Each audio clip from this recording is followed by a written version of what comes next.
Bom dia, boa tarde, boa noite, pessoal. Esse é mais um episódio do Pod IF, o podcast do IFMSA Artes Bahia. Hoje contando com a presença ilustre de duas doutoras que vão nos ajudar a tratar sobre o autismo, cuidar, incluir, compreender, um olhar clínico e humano sobre o TEA. Esse é o nosso segundo episódio, tá certo? E tendo a presença mais do que especial da Liga de Psiquiatria e Neurologia da Faculdade Artes. Eu sou Pedro. Meu nome é Júlia. Que está aqui representando justamente essa brilhante liga. Então é isso. Se você é pai, se você é mãe, se você é companheiro, se você é amigo da pessoa com transtorno de espectro autista, fica com a gente, vamos conversar, vamos debater, vamos aprender sobre um tema que é muito caro à medicina e vai nos ajudar a aprender para poder ajudar essas pessoas. Eu queria começar, doutoras, com vocês se apresentando, dizendo quem são vocês, qual é a história e o porquê dessa área da medicina, por que brilhou o olho para vocês, o que é que chamou a atenção. Vamos conversar com a doutora Fernanda de Bu.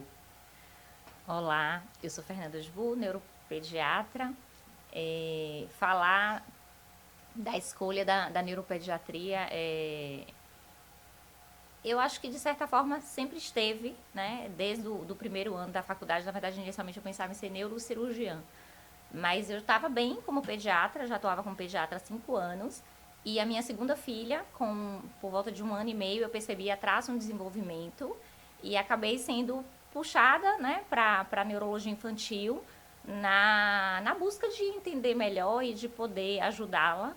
E acho que não poderia estar em outro lugar. Doutora Aline. Então, eu fui arrematada assim pela saúde mental desde a graduação, né? Eu fundei uma liga, eu sou da Baiana de Medicina, então a gente fundou uma liga que não tinha de saúde mental. E desde então eu tenho muita curiosidade pelo outro. Eu acho que o psiquiatra tem que gostar do outro, ter curiosidade e expandir outros horizontes. E na infância eu me deparei logo no R1, né? Fui residente do Hospital das Clínicas, Nanda foi minha preceptora no R4, na minha sub. E no R1 eu já tive muita proximidade com alguns casos interessantes na saúde mental infantil. E aí o coração acelerou, eu falei, é isso aí, e hoje estou muito satisfeita. Já que a gente está falando dessa relação de preceptoria, você formou onde? Pronto. Qual foi a sua especialidade? Onde foi feita? Me conte disso. Um pouco mais dessa parte, né? Então, eu me graduei na Escola Baiana de Medicina e Saúde Pública. Fiz residência de Psiquiatria Geral no Hospital das Clínicas. E o R4 eu fiz através do Hospital Juliano Moreira. E hoje eu atuo como docente de uma das faculdades que é a Unifax. Estou na preceptoria da residência médica da APSE. E atuo em diversos setores como psiquiatra geral e também hoje o principal campo é a psiquiatria da infância e adolescência na minha subespecialidade. E a senhora, doutora, conte um pouquinho aí de sua história. Eu formei na Universidade Estadual de Alagoas, né, que é um CISAL. Depois eu me casei, fui morar na França e aí na França eu fiz uma especialização em medicina do sono, que na época a gente ainda não chamava assim. Então, é um diploma interuniversitário em sono e suas patologias, né? Isso no ano de 2007 e 2008, pela Universidade de Nantes, né? E tinha uma parceria com outras universidades. E aí, quando eu voltei para o Brasil, eu comecei a residência médica de pediatria no Hospital das Clínicas e, posteriormente, neurologia infantil nas obras sociais Irmã Dulce. Hoje eu sou médica e preceptora da residência de pediatria no Complexo UPS, EBSER, UFBA. Atuo também, né, na área do sono. Estou vice-presidente da Regional Bahia, da Academia Brasileira do Sono e Liga Baiana do Sono. E hoje, dentro do Hospital das Clínicas, atuando no ambulatório de neurologia infantil. E aí a gente tem esse prazer, né, de estar com residentes da neuropediatria, da psiquiatria infantil, da pediatria, ampliando aí, né, esse campo que passa a ser de fato uma paixão, né? Assim, a gente vive com muita intensidade esses turnos de ambulatório e poder semear, né? Esse desejo de ampliar a rede nos estudantes e nos residentes é muito legal. O prazer, na verdade, é da gente aqui, né? Tá ouvindo vocês com tanta propriedade. Eu queria começar o bloco 1 assim, tentando compreender o autismo, tá certo? E aí eu vou perguntar agora para a doutora Fernanda se ela consegue definir para a gente.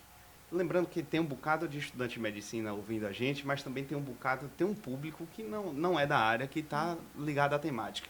O que é esse transtorno do espectro autista que a gente chama de TEA? Do ponto de vista neurológico, o que é ele? O TEA é um transtorno do neurodesenvolvimento, né? Então, precisa que os sinais estejam presentes ali já nos primeiros anos de vida, né? Existem vários fatores de risco. Em relação à etiologia, muita pesquisa. A gente sabe que existem fatores genéticos e fatores ambientais envolvidos.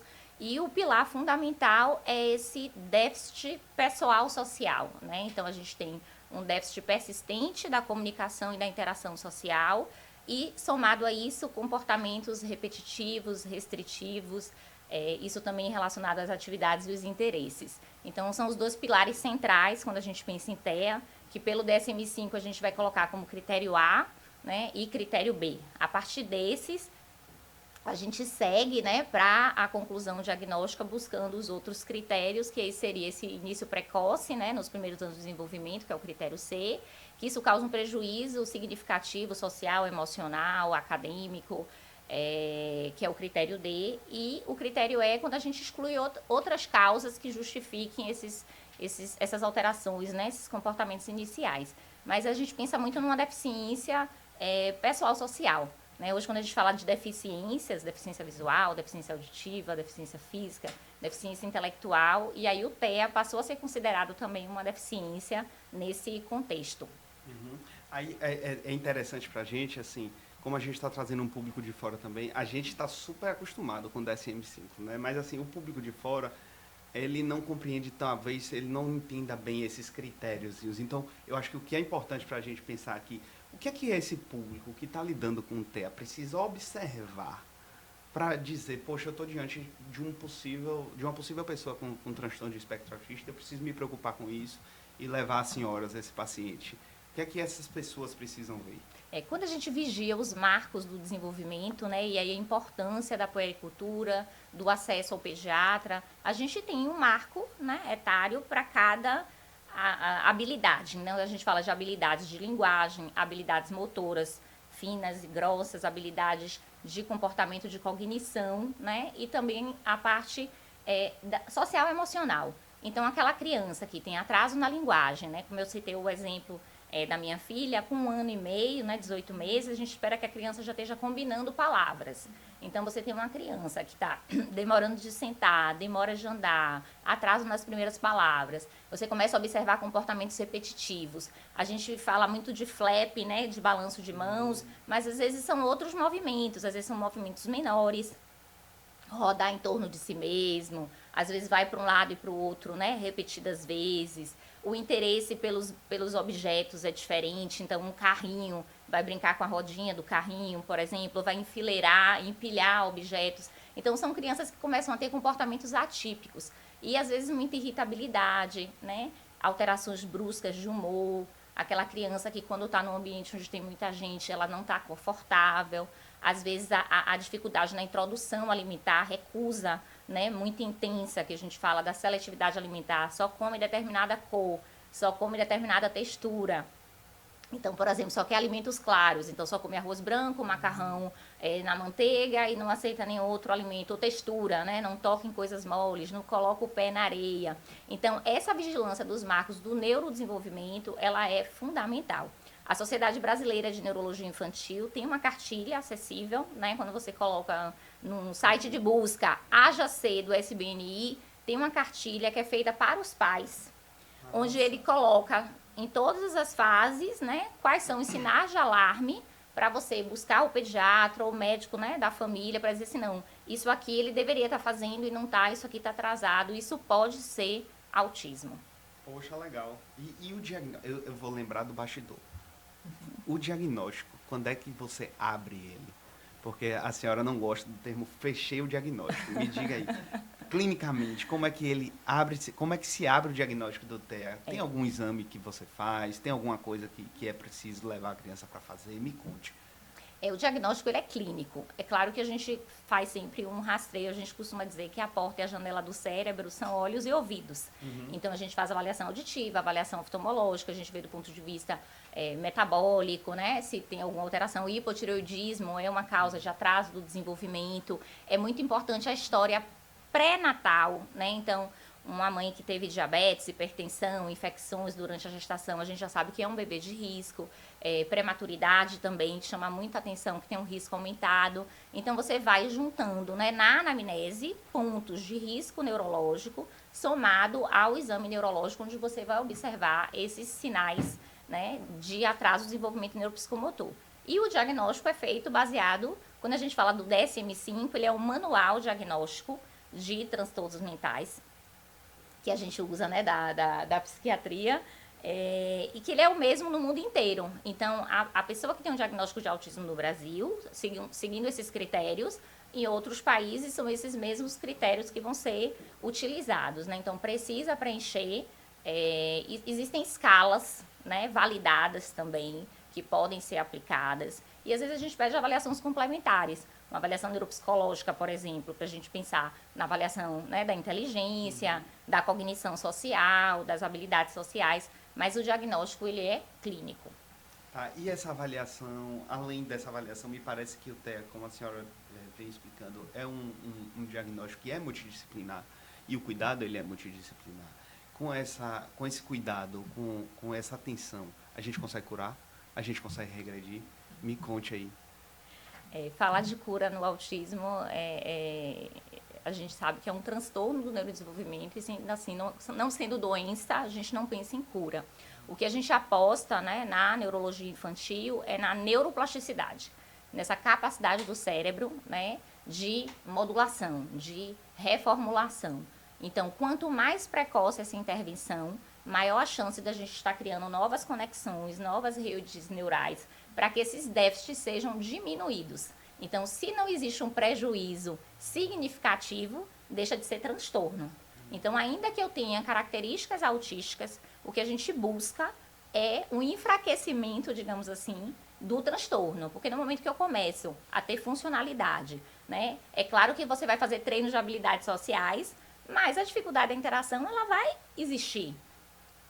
Eu tenho uma seletividade alimentar, eu trabalho com integração sensorial, que é o terapeuta ocupacional, junto com um fono especialista em terapia alimentar, nutricionista, e aquela criança que tinha uma alimentação muito restrita, ela começa a aceitar alimentos. Então, o que a gente busca e a gente tenta fazer nas consultas uma lista de dificuldades e uma lista de potencialidades é fortalecer o que essa criança tem de positivo e diminuir as dificuldades dela. Então, às vezes vai ter dificuldade da interpretação de um texto, mas vai ser um desenhista maravilhoso, vai ser, né? Então a gente vai sempre buscar onde é que está o foco de interesse, onde é que está a força, né, dessa criança, dessa pessoa, para a gente estar melhorando as habilidades e enfraquecendo as dificuldades. Entendi. E agora me explique, porque essa neuroplasticidade, me parece que ela, com o avanço da idade, a gente vai perdendo a capacidade de eficiência dela, digamos assim. Como seria esse diagnóstico tardio? Como é que a gente lida com essa neuroplasticidade? Como é isso para você, para a senhora, no dia a dia? Como é que a senhora diagnostica tardiamente e começa a trabalhar aí? O cérebro aprende a vida inteira, né? Até na fase, a gente aprende, né? Aprende de uma outra língua, às vezes com mais dificuldade, mas a gente consegue aprender. A melhor janela são os primeiros anos de vida. Então, a gente fala que existe uma janela aí, os 6 primeiros anos é onde eu vou fazer o maior desenvolvimento dessas habilidades.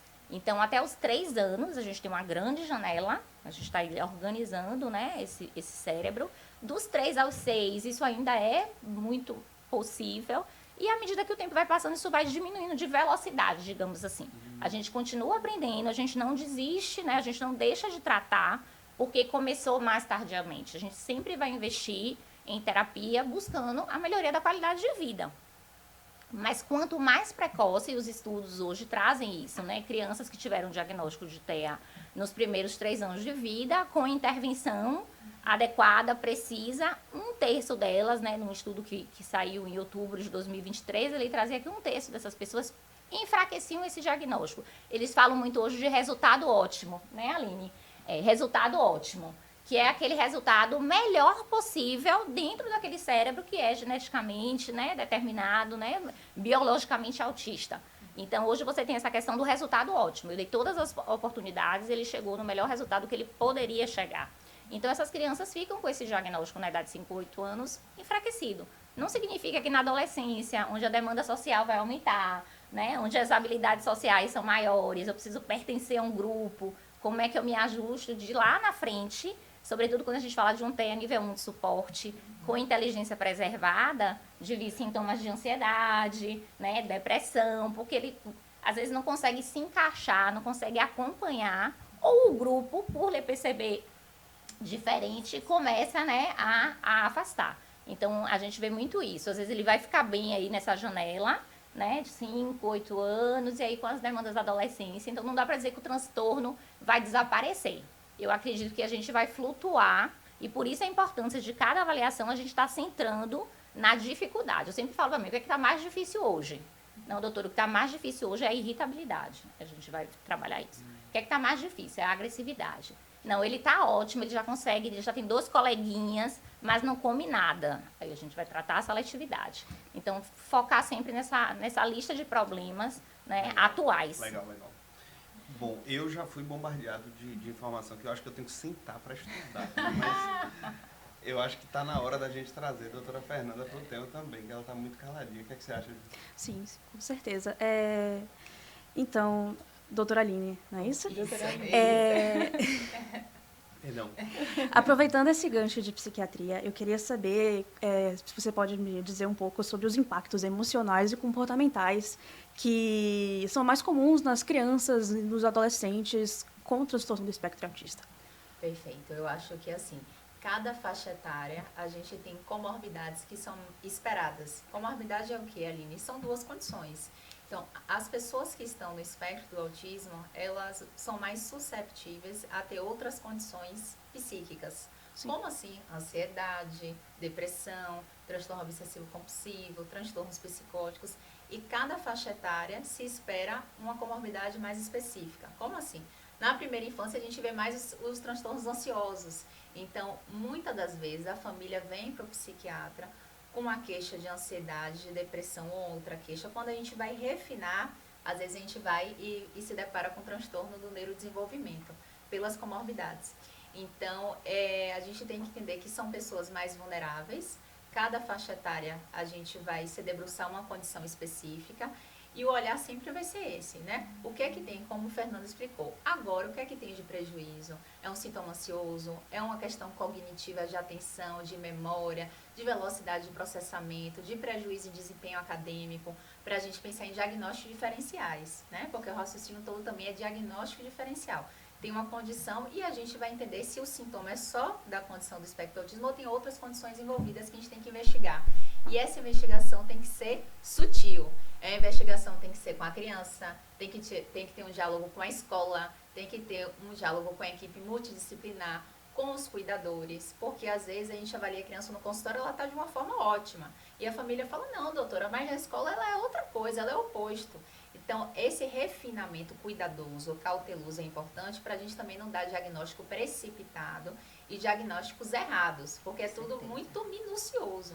Sim. Mas, de forma geral, então, são indivíduos no espectro que tem alguns riscos maiores do ponto de vista psíquico. Então, essa interface, né, da neurologia com a psiquiatria é muito importante, porque a gente tem que olhar para além do espectro do autismo. A gente tem que olhar o todo, né, do que é que vai ter de desdobramento ou não. Porque tem pessoas também que só estão no espectro e não vão ter outras comorbidades. Sim. Então, a gente ficar acompanhando, até tem um segmento longitudinal, a gente tem que ficar sempre a par, pertinho da família e pertinho desse indivíduo. Sim. E como é que esse acompanhamento psiquiátrico ajuda no desenvolvimento global dessa pessoa com autismo? Perfeito. Então, assim, vamos imaginar que tem um indivíduo que tem o transtorno do espectro do autismo e vem com sofrimento aí de humor depressivo. Se a gente não tratar a parte do humor depressivo, ou, vamos lá, uma criança com TEA e TDAH, transtorno do déficit de atenção e hiperatividade, de um subtipo mais hiperativo e impulsivo. Então, aquela criança que não para quieta, como é que a intervenção multidisciplinar vai conseguir trabalhar com essa criança que não consegue ficar minimamente tranquila, para que a intervenção precoce, como a gente já falou aqui, que é super importante, né? Para a neuroplasticidade, para melhor acontecer. Sim. Então, a parte comportamental, disruptiva às vezes, criança se machucando muito, a autolesão, a heterolesão machucando o outro, dificulta intervenções. E a gente sabe que é o que vai ajudar no prognóstico do autismo é o quê? Intervenção multidisciplinar. Se a gente não faz intervenção, o prognóstico já fica muito comprometido. E a parte farmacológica tem que ser a última instância. Sim. Muita família busca a gente, não tem um remédio não, doutora mágico, que agora deixa esse menino calmo, que Então, não existe pílula mágica. A gente não pode ser assim imediatista de ter que resolver tudo só com remédio. É tudo muito conversado, dialogável, né? Sim. Então, eu penso que nossa intervenção do psiquiatra é para ajudar realmente a equipe multidisciplinar conseguir trabalhar com essa criança, com essa família, né? Com tudo, né? Que é importante. E essa questão da medicação preocupa muito a gente, né? Porque todo medicamento, ele tem ali seus efeitos adversos, né? A gente está falando de crianças começando cada vez mais precocemente, né, o uso de medicações que são de controle especial, né, então são medicações que a gente tem que ter um cuidado. E pela dificuldade hoje, sobretudo da rede de saúde pública, de acolher esse grande número, né, de crianças com transtorno do espectro do autismo, e adolescentes e adultos também, a gente acaba tendo como única alternativa à prescrição de medicamento, ou uma dose de repente superior ao que seria necessário se essa criança estivesse tendo intervenções, porque o tratamento do autismo, ele é baseado em terapia multidisciplinar especializada. Sim. Quando a gente fala em TEA, o tratamento é terapia multi. Vai ter que fazer pacote, né? Não, não é pacote. Se a dificuldade está na integração sensorial, tem que ter um terapeuta com integração sensorial. Se tem problema de linguagem, vai trabalhar com a fonoaudiologia, não só linguagem, mas a questão também hoje, né, da seletividade alimentar e outras questões da fonoaudiologia. A psicologia, treino de habilidades sociais, controle inibitório, né, regulação emocional. Então, assim, a gente vai solicitar o terapeuta de acordo com a dificuldade daquela criança. E medicação é uma coisa que me angustia. Porque eu me lembro, na época da minha filha, com 1 ano e 8 meses, 2 anos, o maior problema dela era a desregulação emocional. Tanto que a primeira hipótese foi de um transtorno de humor precoce. Né? Mas aí tem transtorno de humor precoce, tem atraso da linguagem, tem seletividade alimentar, você começa a ver que não é só humor, que tem outras coisas, né? E aí, o que faz, né? Medicamento. Como eu morei na França e eu fiquei 1 ano no serviço de pediatria lá no hospital materno-infantil, eu mandei um e-mail para a psiquiatria infantil e aí eles falaram, não, 2 anos o cérebro ainda está, né? É terapia multidisciplinar, é centro, né, de excelência em neurodesenvolvimento, que é uma das grandes bandeiras, né, assim, que eu carrego. Apresentei um projeto há 2 anos, né, na Assembleia Legislativa, falando sobre isso, porque a gente tem que falar em neurodesenvolvimento, mais do que reabilitação, né? Porque a gente hoje sabe que o TEA está no centro de reabilitação, a gente tem que falar em neurodesenvolver, né? Neurodesenvolvimento. E foi o que aconteceu. Com a intervenção, né? A minha filha, ela começou a solucionar, né, esses atrasos progressivamente. Ela teve alta da fono no passado, aos 12 anos, né? Então, assim, imagina, começa aos 2 até os 12, são 10 anos de fonoterapia. Né? Então, assim, é extenso, é longo, ela continua em acompanhamento, né, especializado, adolescente hoje com outras questões, porque Sim. aí você tem o fazer parte do grupo, né, e sendo até um nível 1 de suporte, essa percepção de como o outro me enxerga, que aí começa a ficar mais difícil. Então, a gente também, eu tenho muito cuidado com essa questão da medicação, porque a gente não sabe, né, 15 anos depois, 20 anos depois, e as doses, às vezes tem criança usando 3, 4 medicamentos com 5 anos de idade. Usa um para isso, um para isso, um para isso, um para sono, né? Um para comportamento. 5 medicamentos, uma criança que tem 4, 5 anos vai usar isso durante 20, 30 anos. Né? Então a gente tem muita preocupação com o uso de medicação. Eu, particularmente, estou bem inquieta com essa situação atual, mas é o que você tem. Você não vai deixar a criança se mordendo, batendo cabeça, é o que a gente tem. Né? Mas a gente tem que continuar buscando a ampliação da terapia, sobretudo na rede SUS, porque a gente vê a criança que está em terapia, a gente vê melhora, né? A gente vê isso na prática. E eu vivo isso na minha casa, então é uma coisa realmente que eu busco, né, ativamente. Eu vou querer saber isso com mais detalhe, mas eu acho que doutora Aline pode contribuir um pouquinho mais aí, Ju, com essa questão assim. Tem algum, porque a senhora me falou de diversos sintomas, principalmente da sua filha, de diversos sintomas dessa pessoa que está com transtorno do espectro autista. Doutora Aline, nesse pensamento multidirecional de sintomatologia, tem alguém que tem algum outro diagnóstico, algum outro transtorno que esteja muito bem relacionado ao TEA? Vamos lá, né? Das comorbidades, então, relacionadas ao autismo. Qual é o mais, Aline? Tem um mais específico? Depende sempre da faixa etária. Então, na primeira infância, a gente vai se deparar com transtornos ansiosos globais, com transtorno do déficit de atenção e hiperatividade. Mas na adolescência, com a parte hormonal, vem mais o humor deprimido, o risco aí mais na parte, né, do adulto jovem de transtornos psicóticos, transtorno do espectro bipolar, transtorno obsessivo compulsivo. Então, quando a gente fala de remédio, né, a gente fala de diagnóstico e de remédio. Vou pegar o gancho que a gente estava conversando sobre a parte da medicação. O remédio, pessoal, não dá para ser para tratar o sintoma. Então, vou tratar só o sintoma de redução de apetite, dou um remédio. Vou tratar só uma alteração de sono, um outro remédio. Você tem que entender que os sintomas fazem parte de um raciocínio clínico maior. Você tem que encaixar aquilo numa síndrome, numa condição de um transtorno para você conseguir tratar da forma correta, o alvo terapêutico conforme o diagnóstico correto. Então, hoje a gente entende o quê? Como a Fernanda falou, o que a gente tem de aprovado de remédio para o espectro do autismo? Em que sentido? Quando o indivíduo tem comportamento disruptivo, comportamento externalizante. Ele está se machucando, está machucando o outro, está muito agitado, o FDA preconiza que a gente consiga prescrever com segurança 2 classes, né? 2 remédios, que são das classes dos neurolépticos, que é a risperidona e o aripiprazol, que é o que a gente tem evidência. Como a Fernanda falou, às vezes isso aí faz uma polifarmácia. Só é para prescrever um remédio em tempo e dose adequada e reavaliar o paciente para a gente entender como está, junto com intervenção multi.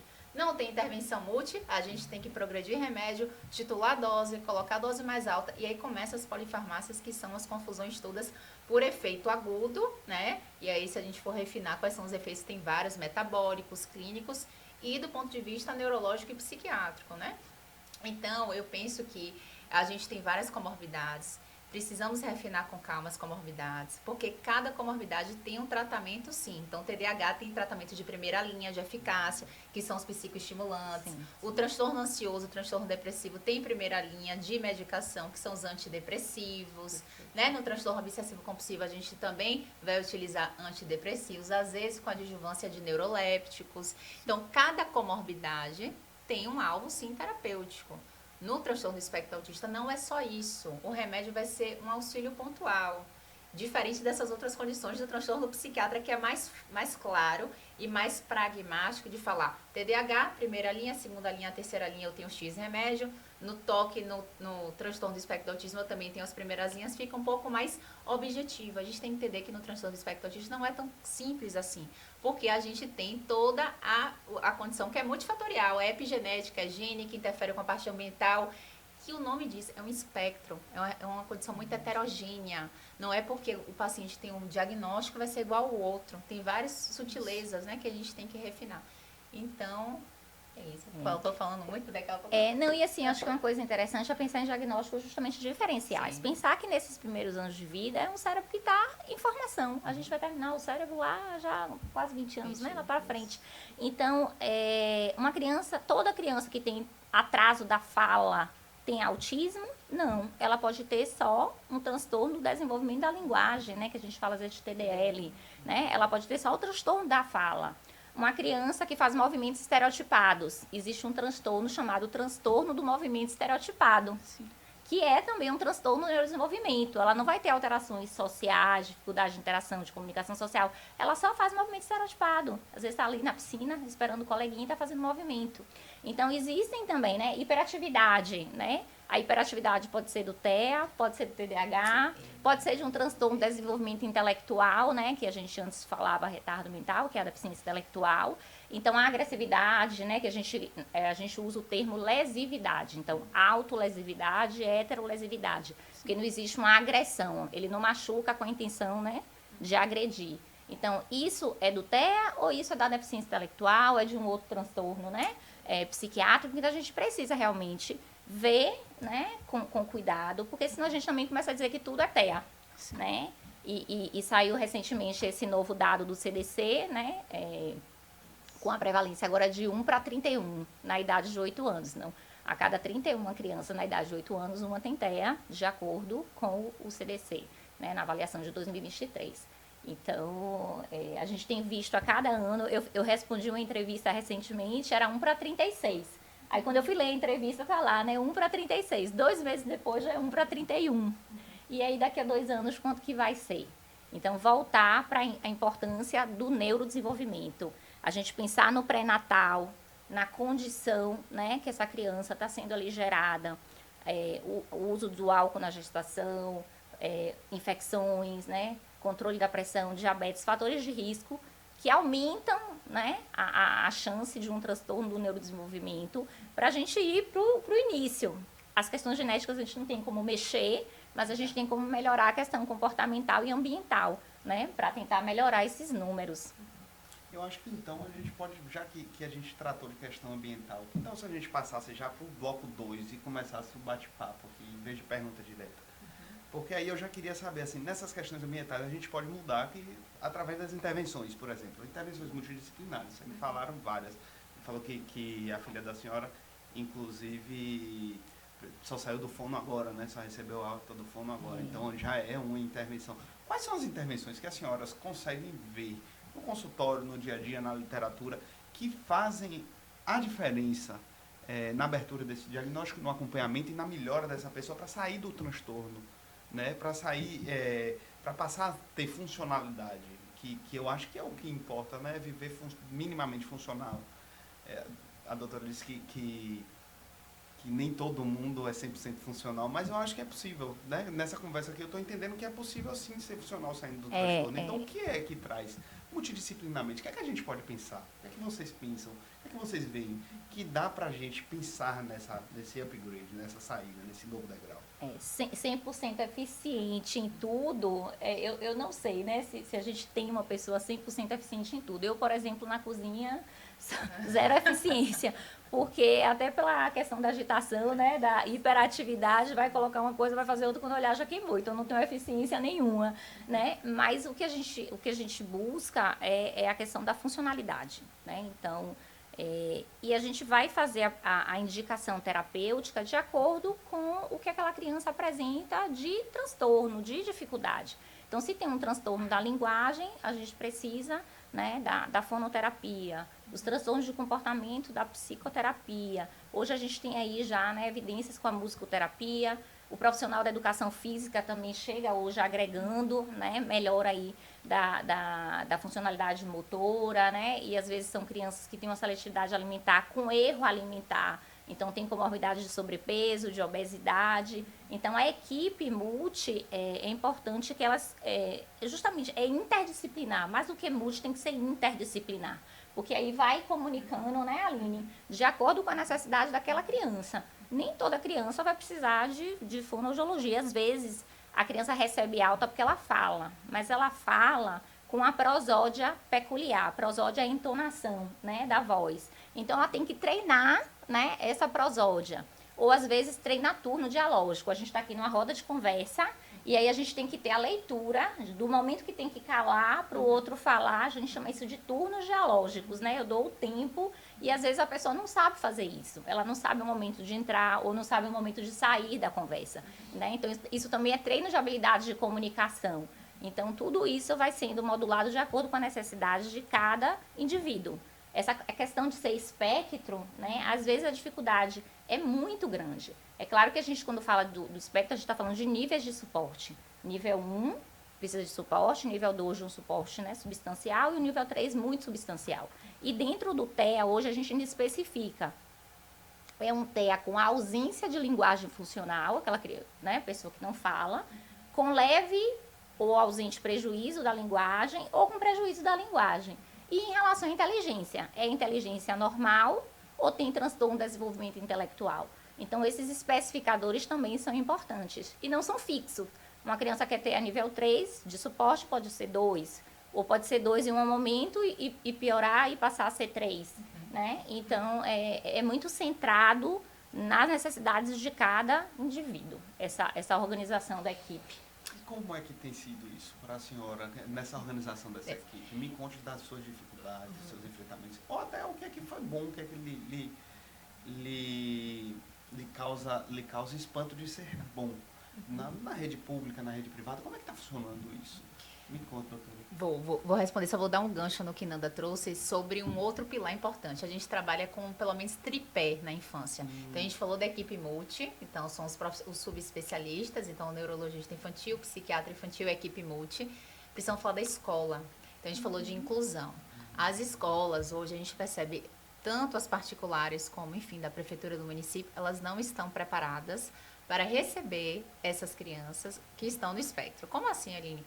Não tem minimamente um PEI, que é o Plano, né, de Educação Individualizado, que significa o quê? Vamos entender, então, o que é que essa criança tem, não só de deficiência, de dificuldade, mas a habilidade que ela tem, porque a gente também tem que olhar para as habilidades. E a gente vai aprimorar um plano individualizado para cada criança com o diagnóstico de transtorno do espectro do autismo. Se a gente não faz isso, essa criança vai ter um risco de evasão escolar. Imagine a criança com invasão escolar. A criança não vai estar no ambiente que também vai treinar as habilidades dela. O treinamento de habilidade não é só na equipe multi. A escola, a interação com outra, a gente também faz esse treinamento. A família. E o outro tripé, então, é a família.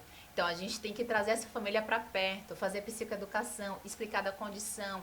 Então, se a gente não faz esse triângulo acontecer, a gente está fazendo algo parcial. O tratamento não está correto. E aí, voltando à sua pergunta, o que é que eu estou percebendo que vem ajudando? Equipe multi. Difícil no serviço SUS, como a Fernanda falou.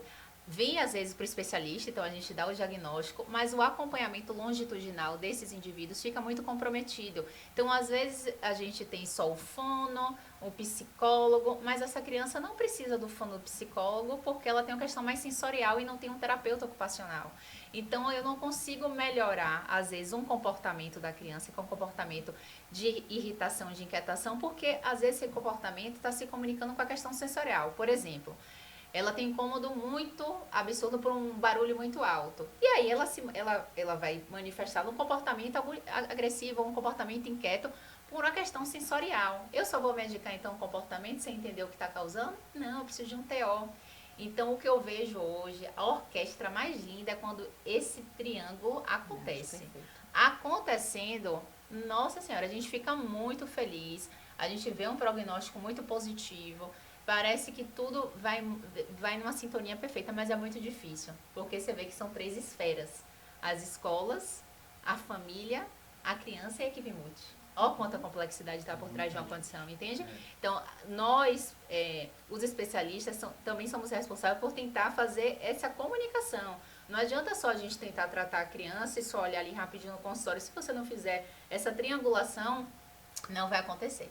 Não vai ter uma melhora, né, do que a gente está esperando de fato. Que é a funcionalidade, a autonomia dessa criança. É isso que a gente quer. Exatamente. E é por isso que a senhora vinha dizendo, inclusive, que nas suas consultas o que a senhora tem mais dado tempo é justamente no acompanhante, na família, né, na mãe. Me conte aí como é o papel central da família. E já, apesar de ser um tripé, eu acho que quem mais passa tempo com o paciente é a família. Desculpa a ignorância se não for, sim, mas é a minha visão enquanto leigo da área, né? Como é que as senhoras lidam com a família? Como é que a família está presente nesse tripé? Vou falar um pouquinho, depois Nanda pode até falar da parte até pessoal dela também, né? É verdade, é verdade. Eu penso assim, ó, hoje o que eu vejo muito, no SUS principalmente, são mães sozinhas, solitárias, sem rede de apoio. Se essa mãe, que é a cuidadora principal, adoece, essa criança também não vai conseguir desenvolver da melhor forma, porque ela precisa desse afeto, desse cuidado.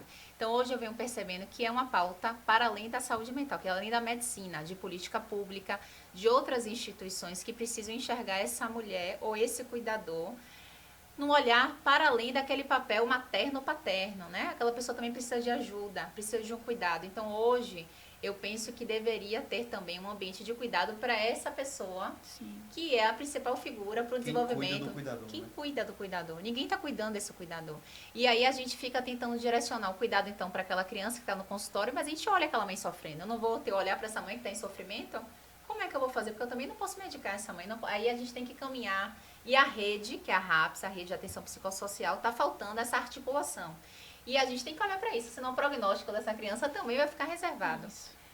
Imagina, né, uma mãe, a gente diz para ela assim, olha, seu filho vai precisar fazer uma intervenção intensiva de 15, 20 horas semanais de terapia, a gente precisa aproveitar essas janelas de oportunidades, né, e as evidências trazem aí, né, a melhora com isso, aí ela imagina, não, eu tenho que ir 3 vezes na semana, quando ela consegue a vaga, né, porque já começa por aí, tem que encontrar a vaga.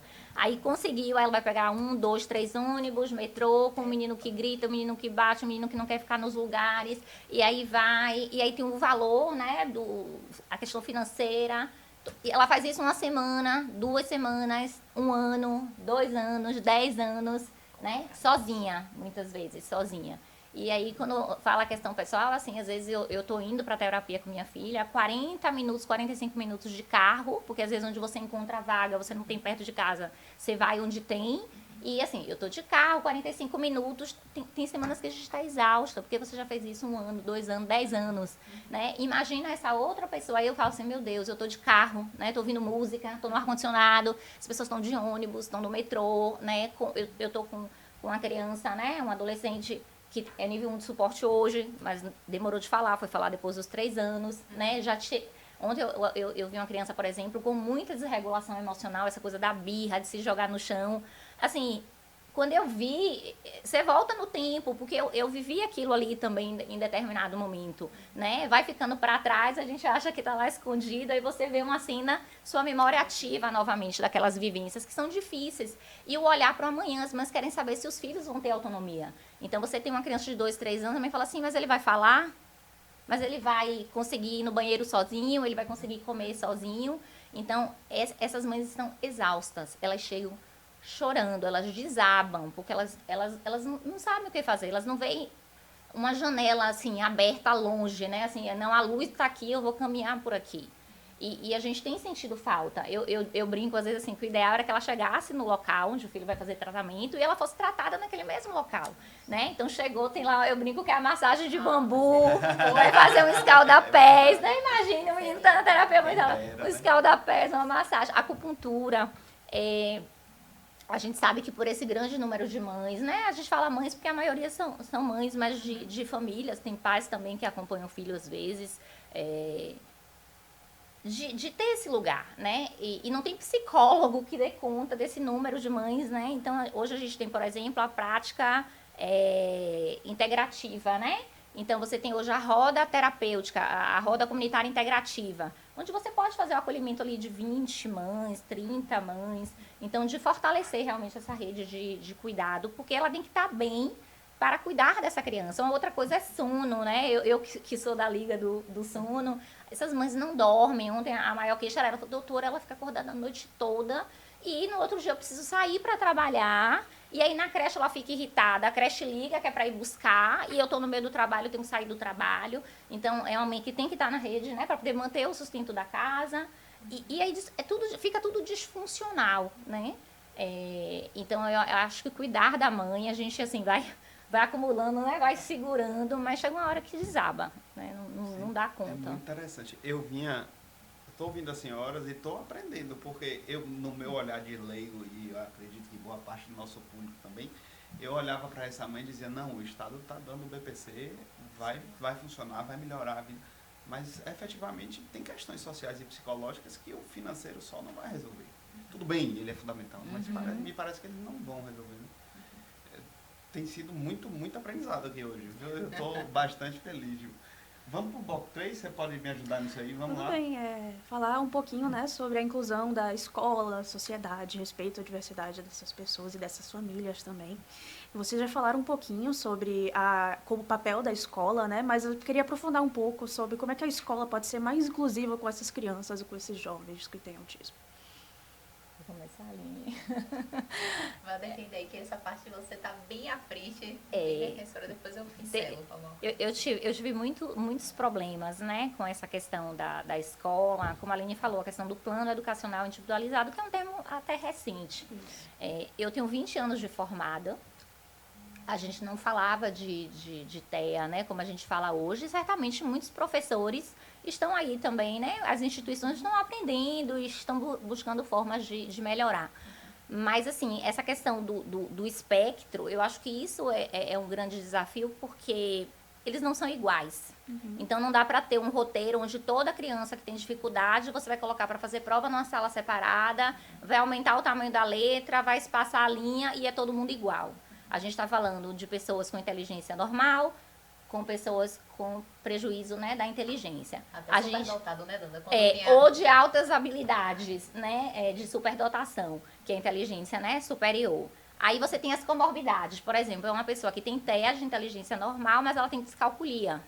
Então, eu preciso que o professor de matemática compreenda. Então, se você botar lá uma tirinha da Mafalda e pergunta qual é o humor da tirinha, a criança vai ter dificuldade, né? Se é uma pessoa que tem déficit de atenção e erra o gabarito, marca certo na hora do gabarito errado, e o professor escreve, tenha mais atenção, numa pessoa que tem um diagnóstico prévio. Então, assim, a gente precisa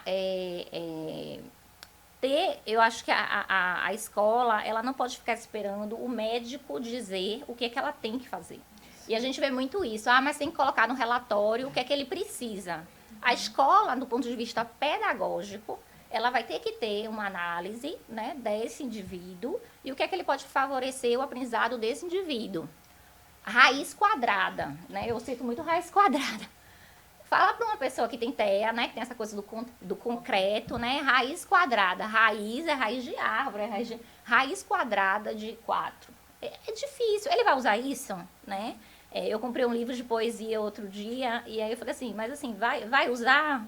Vai. Porque às vezes a escola dá lista, que foi uma coisa, quando começou o ano, por exemplo, eu entrei em contato com a escola e falei assim, vem cá, não tem problema comprar os livros, né? Mas assim, o que é que vai de fato usar? Porque a lista ela é padrão, o material que manda comprar é padrão, aquilo tem um custo, né, financeiro e emocional também, porque às vezes você vai dar um material para a criança que ela não consegue. Né? Eu cito de uma questão de prova, eu sempre, né? Quero falar de uma coisa, adivinha onde ela anda? Deve estar dentro do peito ou caminha pelo ar.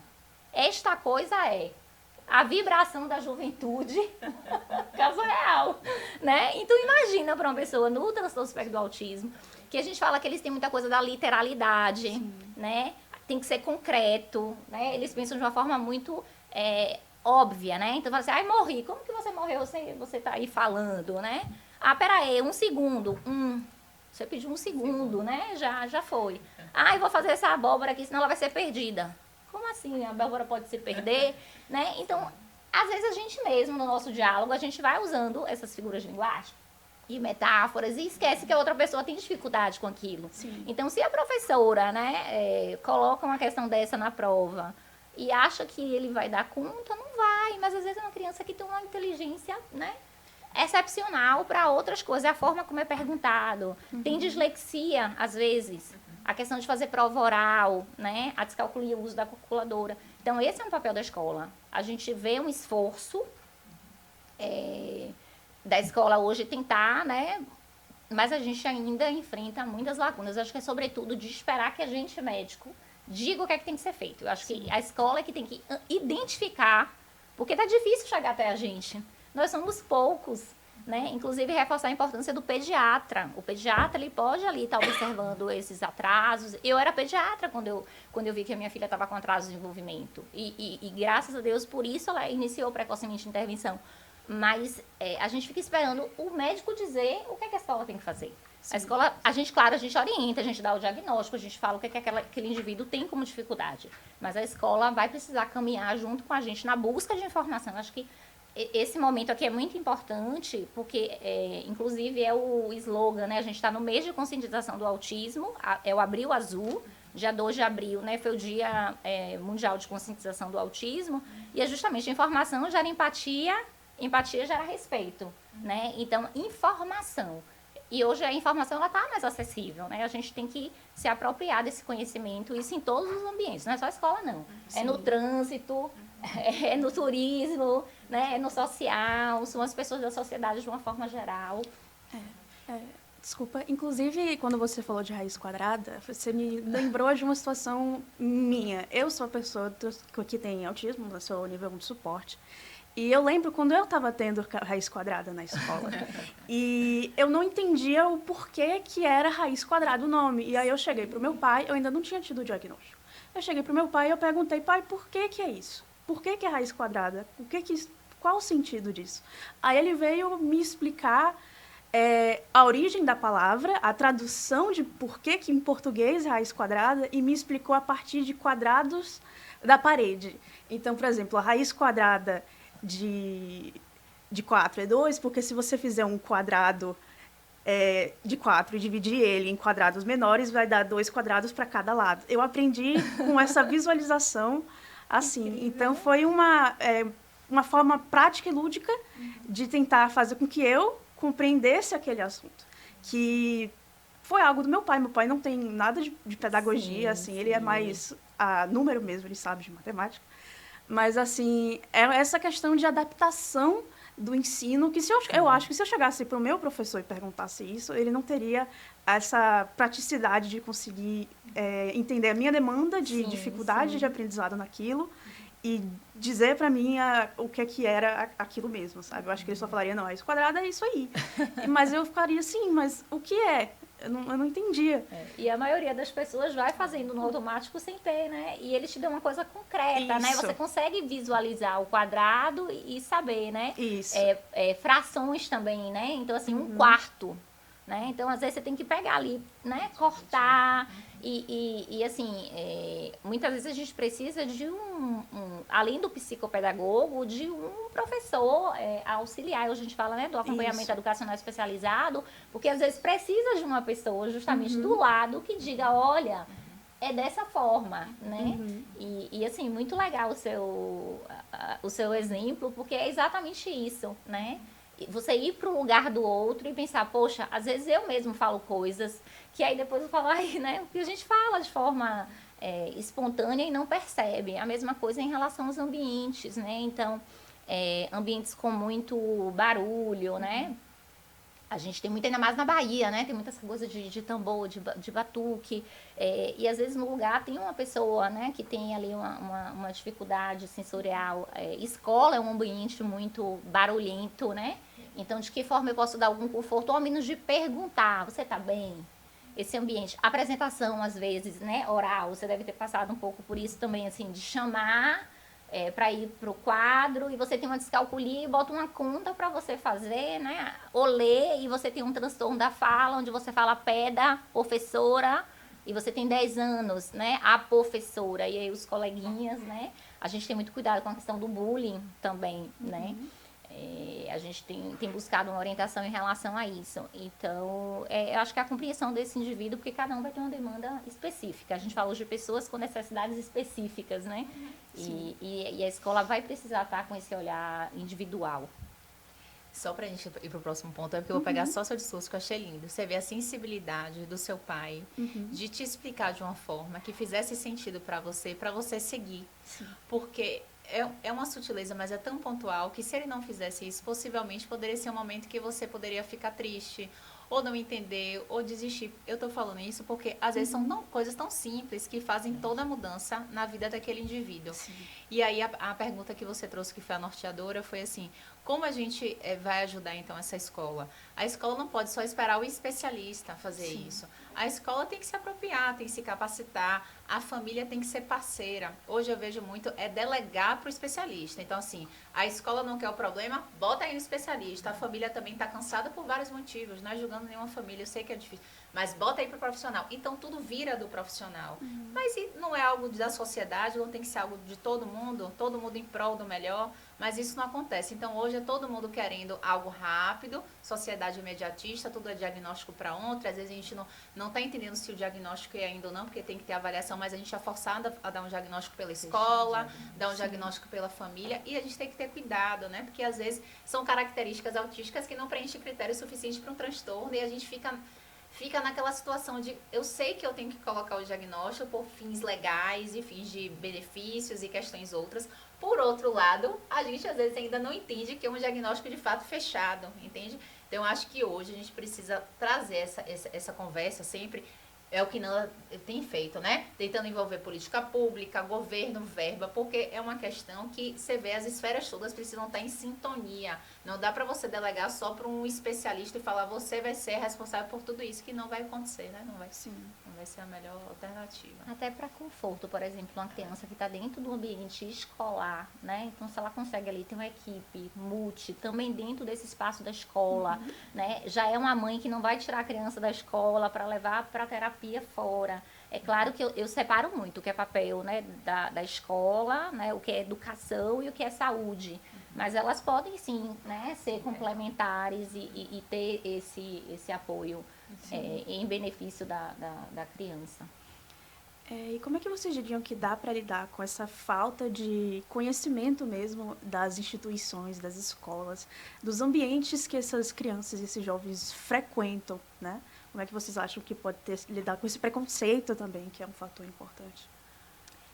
Tem um estudo de 2022 que ele traz assim quando você soma transtornos do neurodesenvolvimento, que aí a gente está falando de TEA, como TEA tem muita comorbidade, né? Tem TIC, tem transtorno de aprendizagem, TDAH. Então, assim, quando você soma tudo, neurodesenvolvimento, comportamentais, cognitivas, emocionais, ele traz uma prevalência de 18,6%. Ou seja, de cada 5 crianças, 5, 6 crianças, uma tem algum transtorno.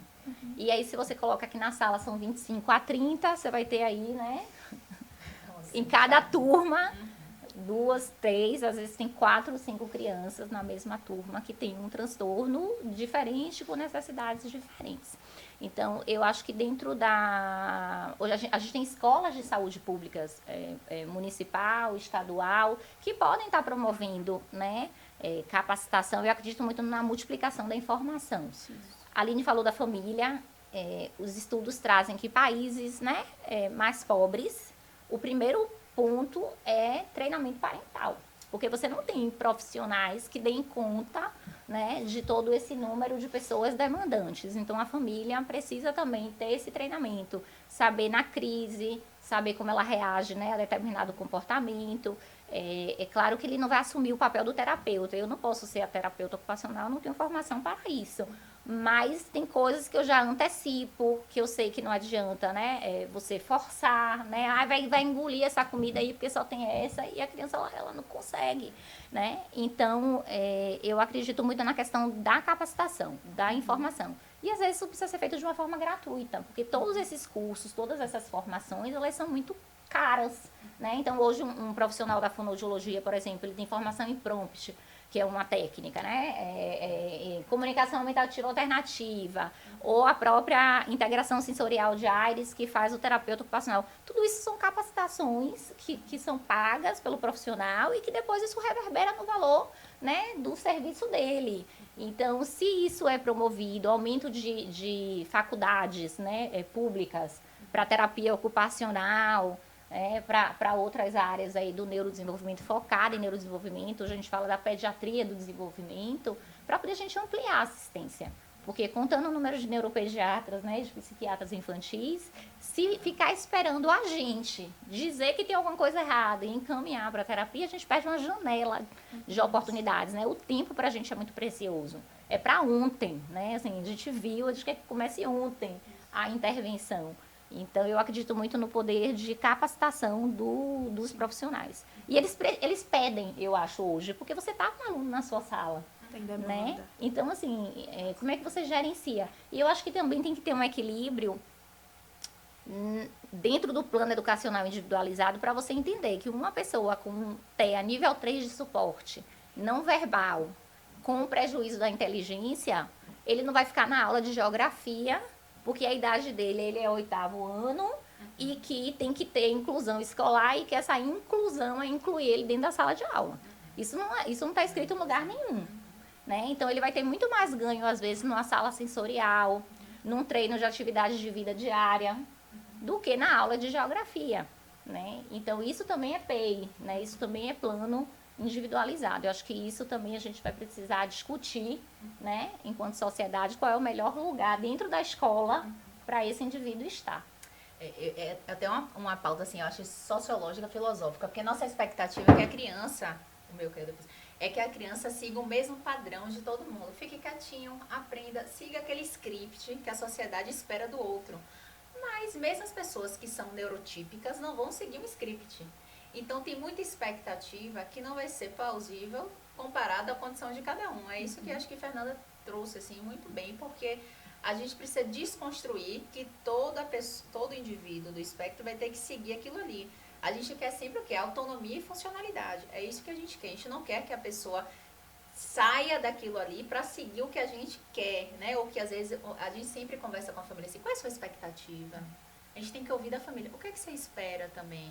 Porque às vezes é uma expectativa que está muito longe do que a gente vai alcançar e que às vezes não deveria alcançar, porque a gente tem que ver o melhor para o indivíduo, para a criança, não é para o pai e para a mãe. Para aquele indivíduo ali, é melhor o quê? Não é o que você quer dele, é o que ele consegue te dar, né? De uma forma, claro, mais funcional, com mais autonomia, com mais qualidade de vida, mas dentro do que ele pode, né? Sim, porque senão a gente coloca muita cobrança em cima dessa criança, desse adolescente, e essa cobrança excessiva, já tem uma cobrança da criança, do adolescente que quer melhorar algumas questões, e essa cobrança da sociedade, da família, vai corroborar com algumas comorbidades. Essa pessoa pode ficar mais ansiosa, essa pessoa pode ficar mais deprimida, ela pode ficar frustrada, poxa, meu pai e minha mãe já tentou de tudo, várias intervenções mirabolantes, às vezes sem estudo científico nenhum, e eu não consigo alcançar o que eles querem. Mas será que ele tem que alcançar isso que você quer?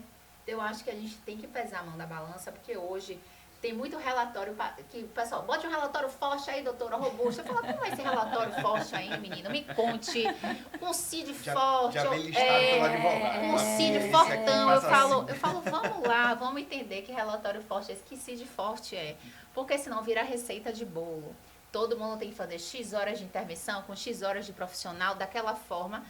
Mas se a gente entendeu que é uma condição heterogênea e cada indivíduo precisa de uma demanda específica, não dá para ser receita de bolo, né? Por isso que é importante, né? E eu defendi muito essa questão da gente ter centros de excelência em neurodesenvolvimento, justamente porque quando você está no interdisciplinar, mais do que no multi, você consegue fazer. Não, eu prescrevi aqui 3 horas de terapia ocupacional, mas a terapeuta ocupacional observa que com 2 horas é suficiente, que 3 essa criança ou essa mãe não dá conta, né? Ou a gente geralmente sugere uma abordagem, mas é o profissional que vai dizer, né? Eu não posso dizer a fonoaudióloga que método que ela vai usar, ela é especialista daquela área ali para definir. E quando você conversa, né, com a equipe, assim, no SUS a gente raramente tem esse acesso, né, de conversar com o fonoaudiólogo, com o terapeuta ocupacional, né, em clínicas menores, né, clínicas privadas que você está ali na equipe, é mais fácil você ter esse diálogo, mas isso é exceção, né, não é a regra. E essa questão da interdisciplinaridade, ela é importante para a gente estar, não é estático, né, é dinâmico, então um mês precisa mais de uma coisa, outro mês, tem hora que você tem que parar, você não aguenta, você fala assim, ai meu Deus, eu preciso parar a fonoaudiologia aqui um mês, para tomar um ar e voltar, ou surgem outras questões, às vezes a mãe tem que parar para cuidar da própria saúde, né? A gente vê muito isso, né? A mãe às vezes tem que cuidar da saúde dela e tem que interromper a terapia do filho, o peso que é para essa mãe. Às vezes ela deixa de cuidar do dela, porque senão... E outra coisa, se perder a vaga, depois não vai ter de novo. Então, às vezes ela sacrifica a própria saúde dela em prol da saúde desse filho, dessa filha, né? É bem complexo. Só um gancho, eu sei que você tem que continuar o script, é porque isso é tão importante. Não, aqui é um bate-papo. É bate-papo, né? É pra gente aprender, não é pra seguir script. Pronto. Aqui não. O que é que eu vejo? Isso é porque é um gancho tão importante, pessoal. Criança, independente de ser neurotípica, tem que ter tempo livre de brincar. Quando eu vejo tanta intervenção, claro que as intervenções são muito importantes, são sempre necessárias, mas quando o que é que a gente está percebendo hoje? Às vezes vem no copia e cola de relatório que tem que fazer várias intervenções. A criança tem como se fosse uma rotina de um adulto, da gente que tem que trabalhar. Uma rotina tão pesada que ela não tem um tempo lúdico do brincar, do criar. Isso é muito importante para a parte de neurodesenvolvimento também. Então eu vejo às vezes que é tanta intervenção que a criança está acabada, cansada, exausta. Então às vezes num dia ela tem TO, psicomotricista, é tanta coisa que na terceira intervenção ela não está conseguindo mais captar o que tinha que fazer da intervenção.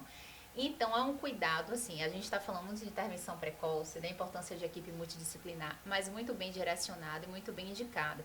Porque se você indica para tudo, vira, às vezes, uma moeda de outra face. Não vai ser interessante, vai ser, às vezes, até nocivo. Tanta intervenção de uma forma que não é ajustada, né? Não é dialogada, você não entende qual é a demanda, é flutuante. Então, é um outro ponto que eu estou percebendo e que vem me incomodando um pouquinho, né? Como especialista, que eu venho percebendo até a família, às vezes, ela acha que para ela fazer o melhor para o filho dela, precisa disso tudo. E se não fizer, ela é uma péssima mãe, é um péssimo pai, porque não está fazendo as intervenções. E a gente tem que desconstruir, explicar para essa família, para dar um conforto, porque às vezes a família está perdida. Seu papel é o quê? Educar essa família, acolher, mas também orientar o que é correto para cada criança, porque senão vai ser essa urgência de todo mundo querendo fazer um bocado de intervenção que não faz nenhum sentido, às vezes para aquela criança, mas a família acha que para ser o melhor tratamento tem que fazer tudo, entendeu? Então acho que a gente tem que ter muito cuidado no que vai indicar em cada momento da vida e sempre estar, né, dialogando com a família e vendo a criança sempre, né, que é possível. Essa é uma realidade do sistema privado, né, seja particular ou de plano de saúde, né. Na rede pública a gente já não vê esse excesso, a gente vê falta, né, às vezes fazendo um encontro semanal de 30 minutos em grupo, porque não tem vaga, as mães ficam muito tempo, às vezes numa fila de espera de 2 anos, e às vezes esses 2 anos é para chegar na triagem de um centro e entrar em outra fila, né, então parece que é aquela coisa da fila que não acaba nunca, né. E essa questão da intervenção precoce, da melhor janela de oportunidade, quanto antes, maiores as chances, né, de neuroplasticidade, de melhora da funcionalidade, para que as pessoas estejam aí com suas características, né,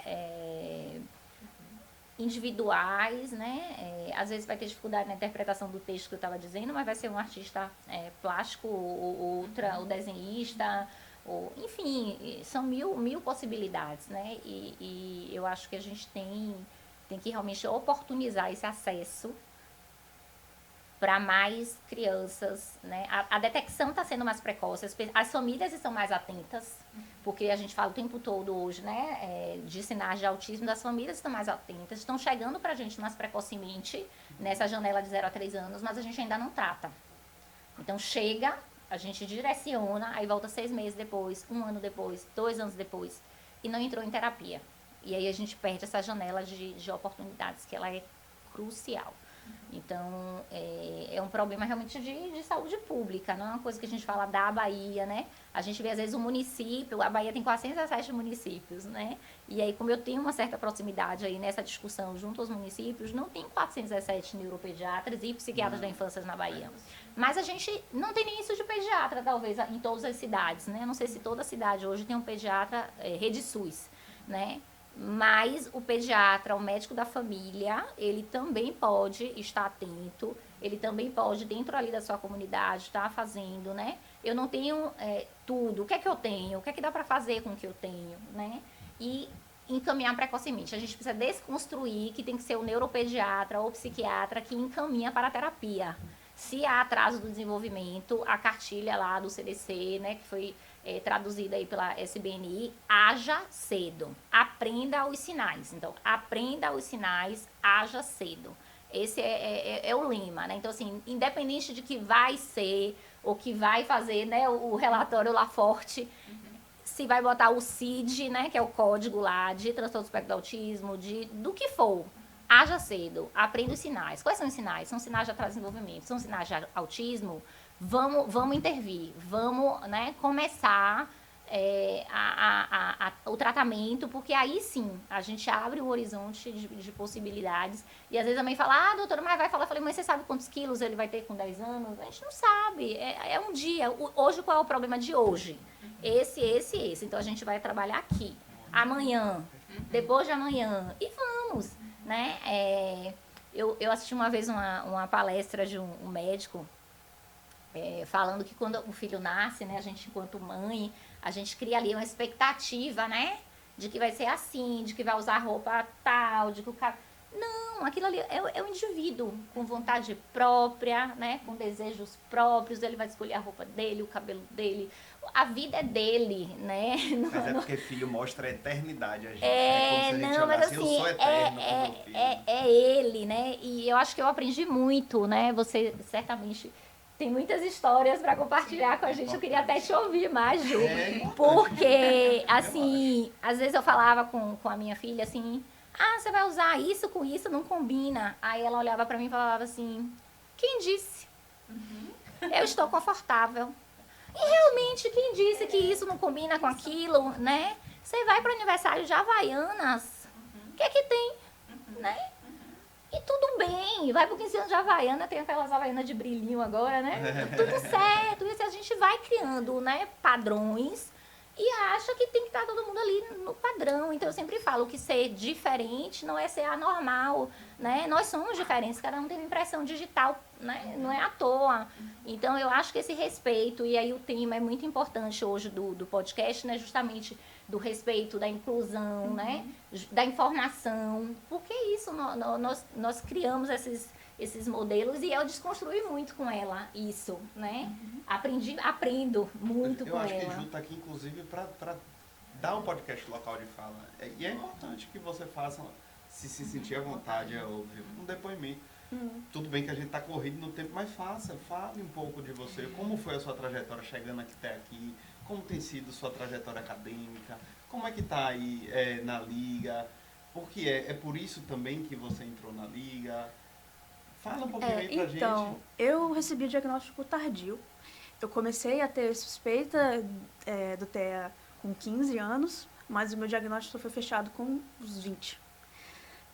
Porque um dos problemas ainda é a dificuldade do diagnóstico tardio e ainda mais quando se trata de alguém do sexo feminino. Perfeito. Por conta da diferença da sintomatologia com os sexos, né? Então, ainda se tem muito a visão de que o típico autista é a apresentação de como os garotos, o sexo masculino apresenta. E na sociedade como a gente tem hoje em dia, a expectativa das pessoas do sexo feminino é muito diferente. E como um dos fatores de adaptação do autismo é o famoso masking, né? A adaptação de tentar conseguir funcionar nessa sociedade, acaba sendo ainda mais pesado quando se trata de alguém do sexo feminino. Então, é um fator que dificultou muito o meu diagnóstico. O masking muito alto de conseguir funcionar como era esperado para mim nas situações. Só que, mesmo conseguindo funcionar externamente, internamente tem prejuízo, tem sofrimento. E é o que, inclusive, fecha o diagnóstico, né? A falta de ter prejuízo funcional. E eu sempre tive muito interesse nesse conteúdo. Antes mesmo de ter o diagnóstico, eu sempre tive muito interesse em psiquiatria, no geral. E foi um dos motivos de eu ter escolhido o curso de medicina e entrado na Liga.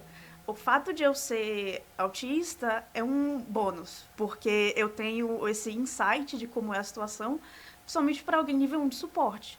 E alguém do sexo feminino, porque ainda é algo que precisa ser muito abertamente falado.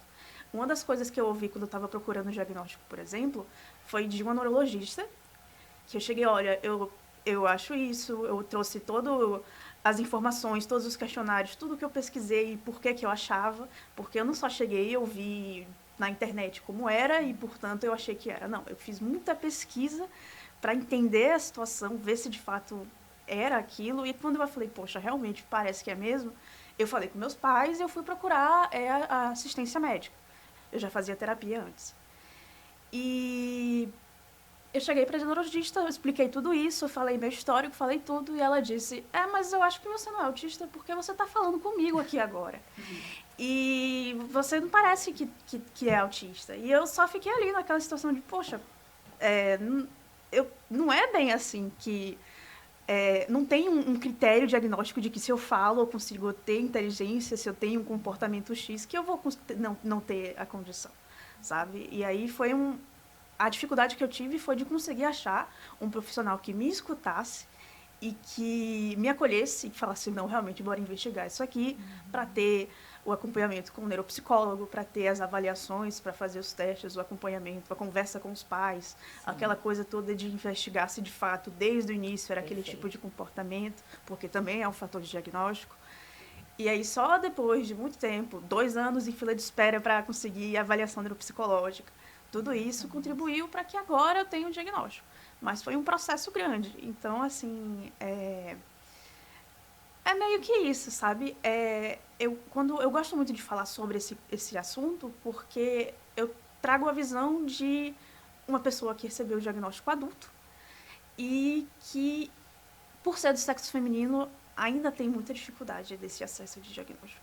Acho que hoje em dia, com a divulgação mais da condição e a capacitação de profissionais, a atualização do DSM-5 e do CID-11 agora, que está aumentando os diagnósticos em crianças, principalmente do sexo feminino, o que pode contribuir, inclusive, para esse aparente aumento de incidência, né? Como está tendo mudança dos critérios diagnósticos, acaba aumentando, né?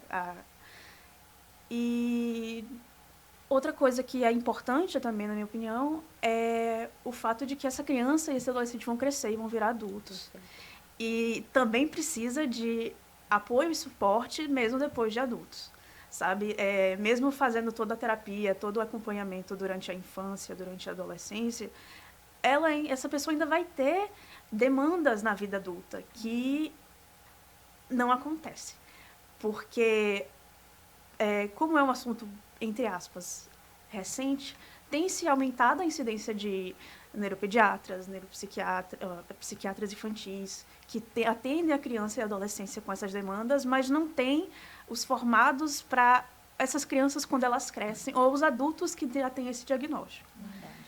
Então, é um dos meus objetivos com o interesse de neuropsiquiatria, de conseguir fazer parte desse suporte de adultos mesmo, que as crianças vão crescer, sabe? E vão precisar desse olhar não pediátrico. Que é da vida inteira, como a gente estava falando, né? De cura, na verdade, assim, é um transtorno do desenvolvimento que vai aí, né? Atravessar toda a vida do indivíduo, idosos também, né? Sim. Então, perpassa a vida inteira. E falta essa linha de cuidado, né? Essa continuidade. A gente vê muito isso. E o psiquiatra, ele acaba tendo, né, uma percepção maior, às vezes, do que o neurologista, né, com essa questão do comportamento. E uma outra coisa que você trouxe importante, quando chega pra gente já adolescente, essa história dos primeiros anos de vida, né? Então, porque às vezes o adulto, às vezes os pais já faleceram, né? E a gente precisa desse início nos primeiros anos de vida. Não começa na adolescência, né? Na adolescência a gente vai pensar em outras coisas. E muitas vezes chega para o neuropediatra, porque às vezes ainda existe aí também um pouquinho de preconceito em relação à procura do psiquiatra. Às vezes vem como transtorno de ansiedade, sintomas ansiosos, e quando a gente vê um transtorno do espectro do autismo em meninas, né, em mulheres, e que aí vai ter uma outra sintomatologia.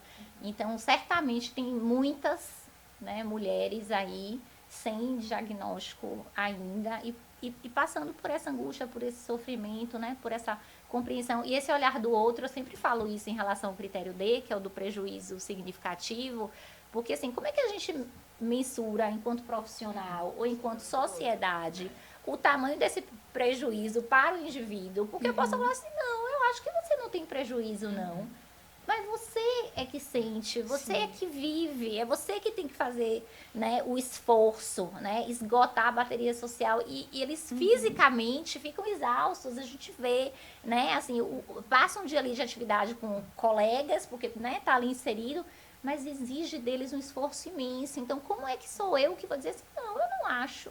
né? Você está dizendo, né? Você está expressando, é você que sente, é como as alterações sensoriais. Você está incomodado com esse barulhinho aqui do ar-condicionado, né? Como assim esse cheiro, né?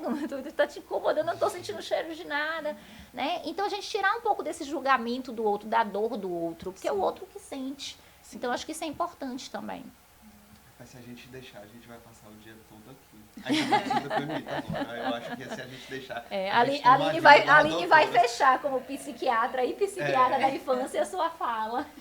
Vai fechar mesmo? Não, a gente ainda tem uma outra bloco. Na minha cabeça. Olha, minha preocupação, de verdade, a minha preocupação é com a agenda de vocês, porque a doutora tem o aniversário da filha, a senhora também tem outra coisa. Tem 15 minutinhos. Gente, tanta coisa, a minha cabeça chega, você foi falando, foi tanta a gente se emociona, assim, ainda mais a gente que vive o autismo, e eu tô nesse caminho, né, que começou com 1 ano e meio, ontem eu tava conversando com meu esposo, assim, falando de algumas coisas, que às vezes meu pai fala assim, ela mas é só um pouquinho, né, tem essa coisa, assim, é só um pouquinho, eu digo, não existe pouquinho, porque, assim, eu vejo o esforço dela para estar, e aí acontecem situações, assim, da melhor amiga viajar e levar uma outra amiga, porque a outra amiga é mais fácil.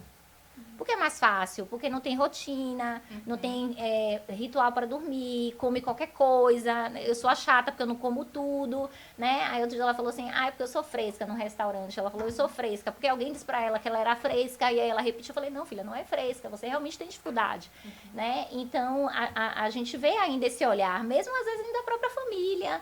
Às vezes a mãe enxerga de uma forma, o pai enxerga de outra. A gente ainda tem que lidar com isso também, né? Às vezes pais separados, a mãe quer, a gente vai para uma linha de tratamento e o outro não concorda e vice-versa, né? Então, essa coisa emociona a gente, né? De uma forma geral, porque é o outro que sente, o outro que pode dizer, né?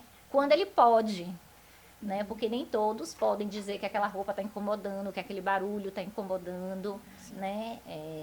E aí a nossa busca é justamente que todos possam chegar nesse lugar de fala.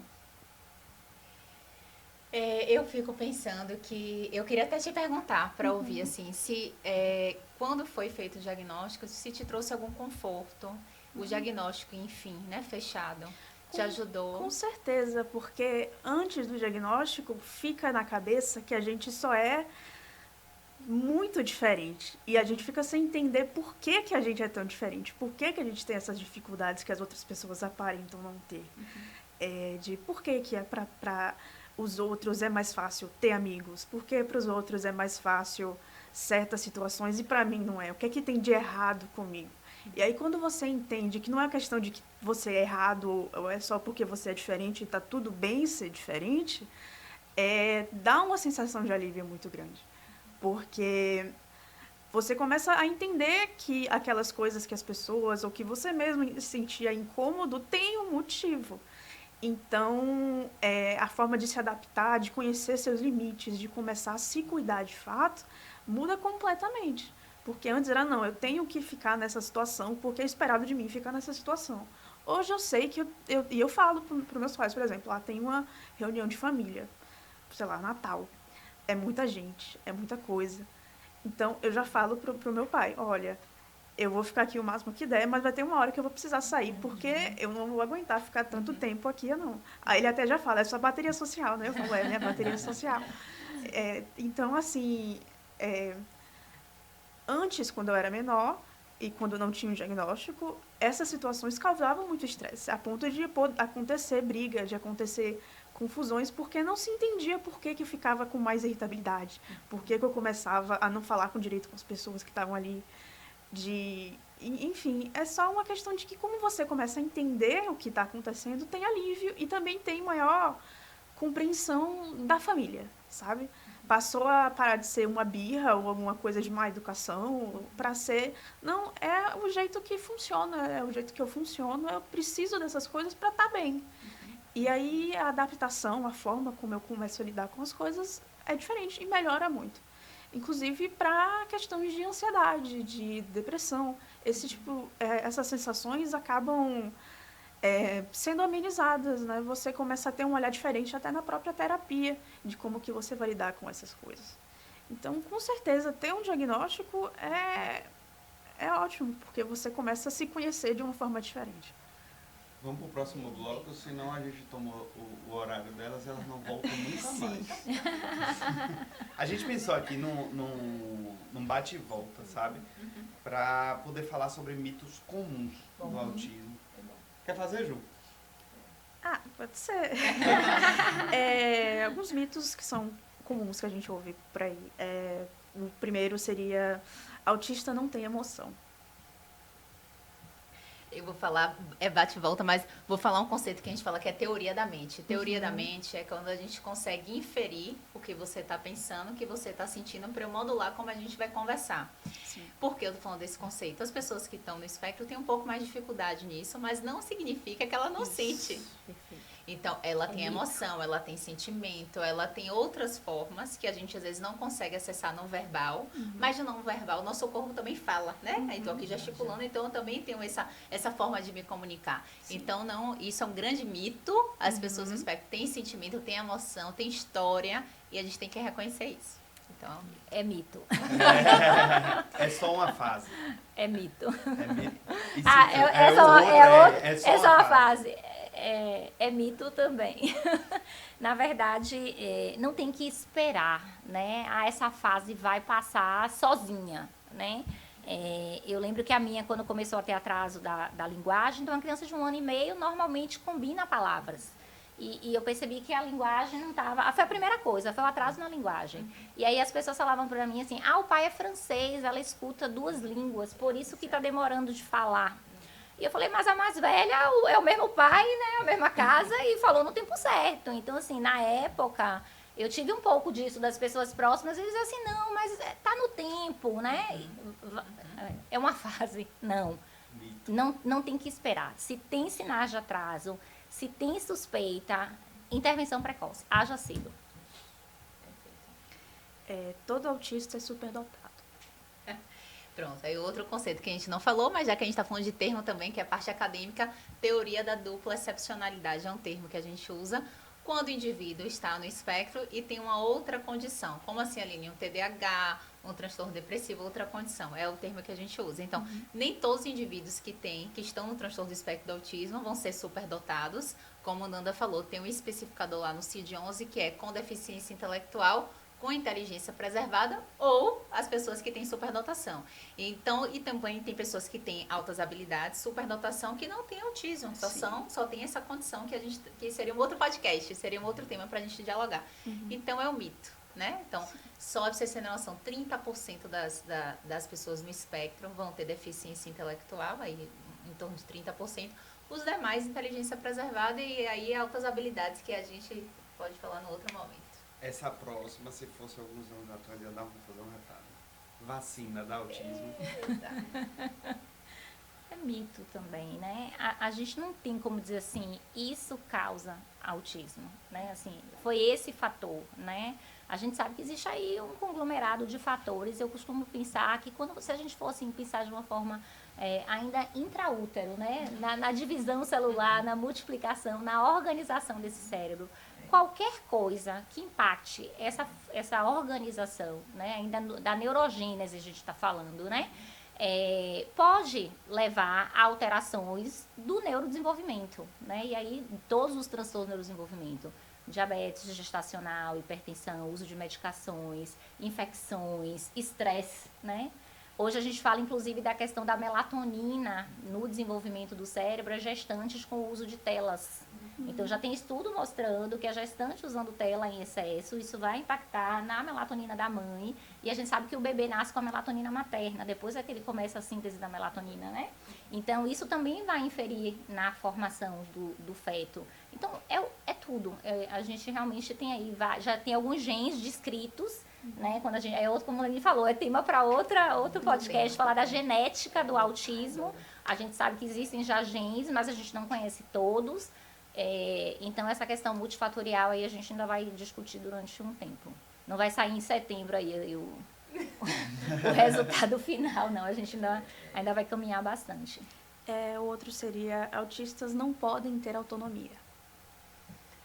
Aí é o que a gente discutiu, acho que a grande parte, o nosso foco maior é realmente em entregar para essa pessoa uma autonomia para que se torne um adulto funcional, né? Não precisa depender do cuidador, porque esse cuidador, na lei da vida, ele vai primeiro do que a criança. Então, ela precisa ter um mínimo de funcionamento e de autonomia para se virar, para ser, né? Para crescer na vida.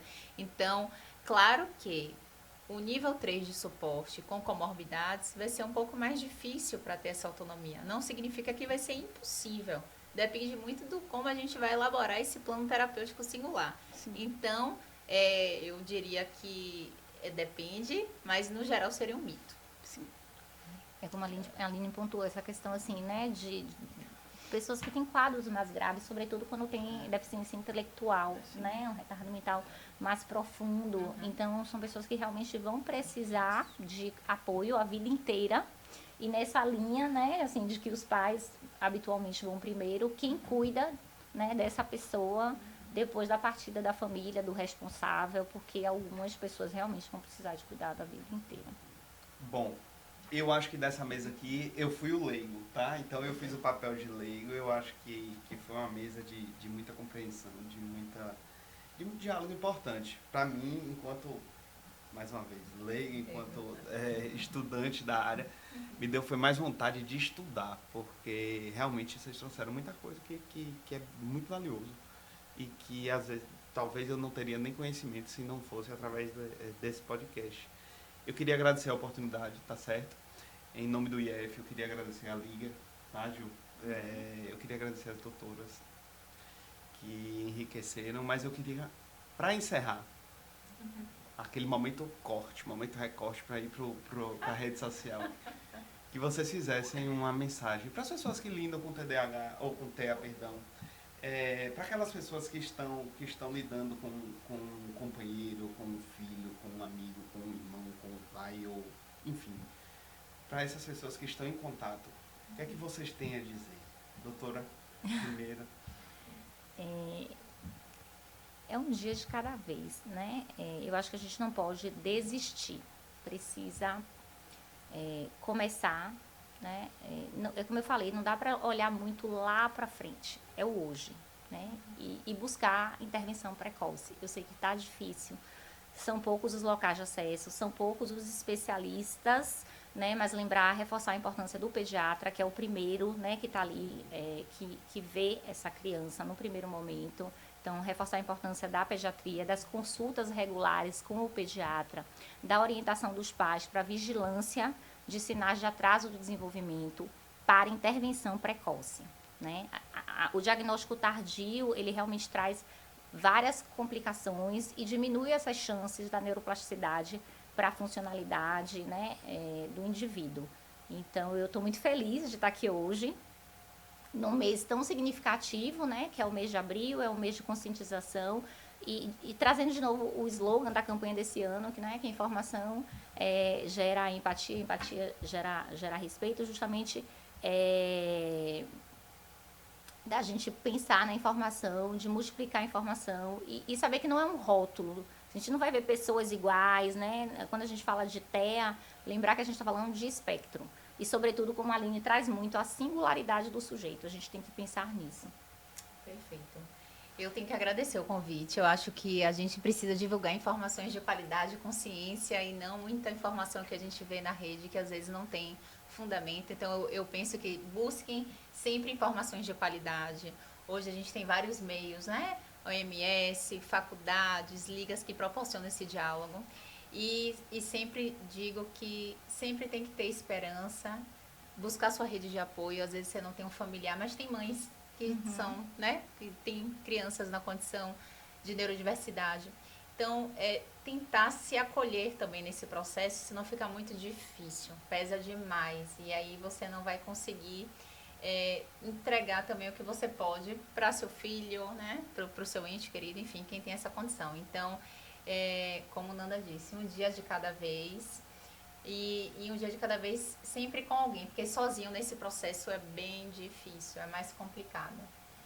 E acho que é isso. Então, mais uma vez, obrigado. Gente, se você curtiu o episódio, foi importante, compartilha com aquela pessoa que está precisando ouvir isso, tá certo?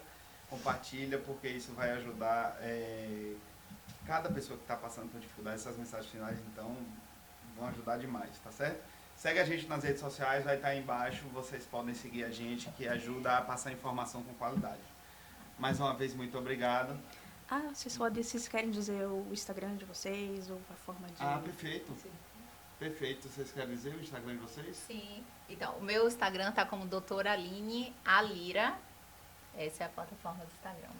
O meu vai dar um pouquinho mais de trabalho por causa do sobrenome. A gente pode colocar doutora nas Fernanda informações também. Dibu, né, ponto neurosono, porque além da neuropediatria, eu estou aí também atuante, né, na Liga Baiana do Sono e na Academia Brasileira do Sono Regional Bahia. Aproveitar para convidar para o Congresso Brasileiro o Congresso Brasileiro do Sono, né, esse ano em Salvador, dezembro, né, espero vocês também. Então vamos lá, até o próximo episódio, gente. Tchau, tchau. Tchau.